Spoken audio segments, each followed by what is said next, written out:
Do you believe in any or all of these things? Magic, mojo, momentum, and clutch? What do you think? No.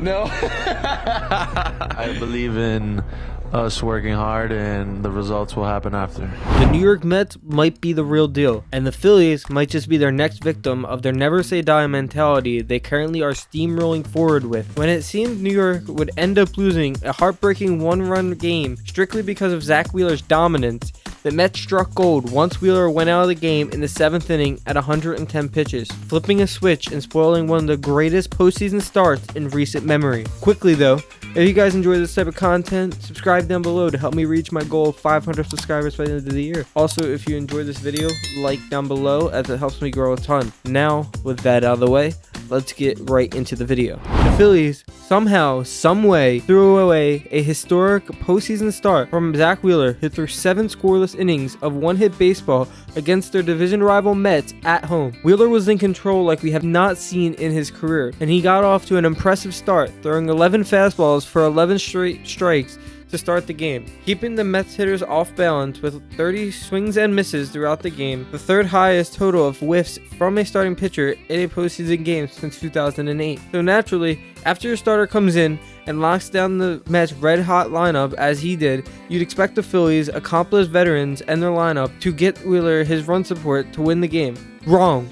Outside of a leadoff home run by Kyle Schwarber on the 3rd pitch from Kodai Senga of the game, the Phillies were ice cold, and it was as if the Phillies hadn't played an inter-squad game with the whole lineup looking off balance and not prepared to play the game. The Mets bullpen was shut down after Senga gave them 2 very solid innings, being able to rebound from the Schwarber home run, followed by bullpen guys like David Peterson, Reed Garrett, Phil Mapon, and Ryan Stanek coming in to total 7 innings pitched of 1-run baseball, only letting up 4 hits. The Mets would rally in the top of the 8th to score 4 runs and eventually win 6-2 after a 9th inning, where the best thing that happened for the Phillies was the fact that they simply got Edwin Diaz up to start warming. It is almost like the Phillies hate Wheeler, as throughout his time with the Phillies, Wheeler has been their ace, no doubts about it, but his win-loss record is definitely skewed because of the lack of run support. Wheeler gave the Phillies 10 starts in 2024 of 4 or less earned runs where the team lost, and of those 10 games, 5 of those were recorded losses for Wheeler.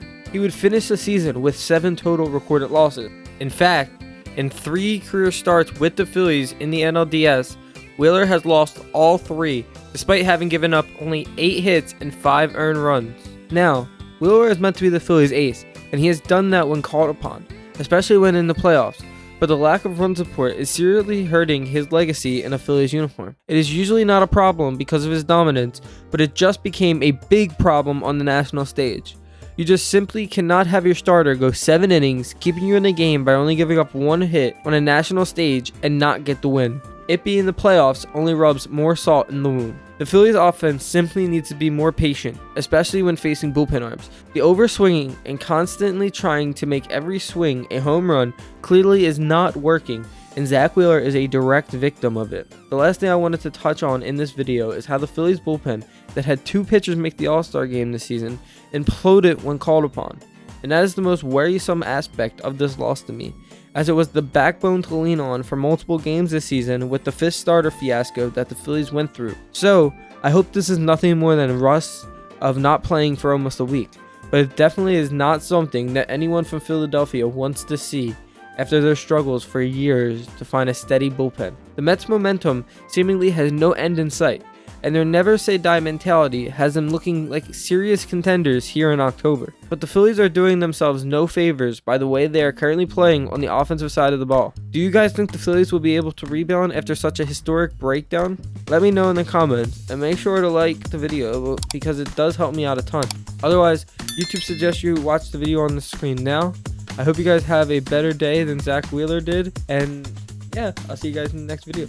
Yeah, first off, I think Will's obviously, what can you say, man? He threw the crap out of it again. Every time he goes out there, he gets a very good chance to win, and thought he just threw the ball great. Really good to see, and obviously I feel like as an offense we wasted that start. I think it's the same thing, man. Chasing balls in the dirt. Kind of, didn't work deep into the counts like we should have. Just had to, we gotta understand what they're gonna try to do to us and flip the switch as an offense immediately.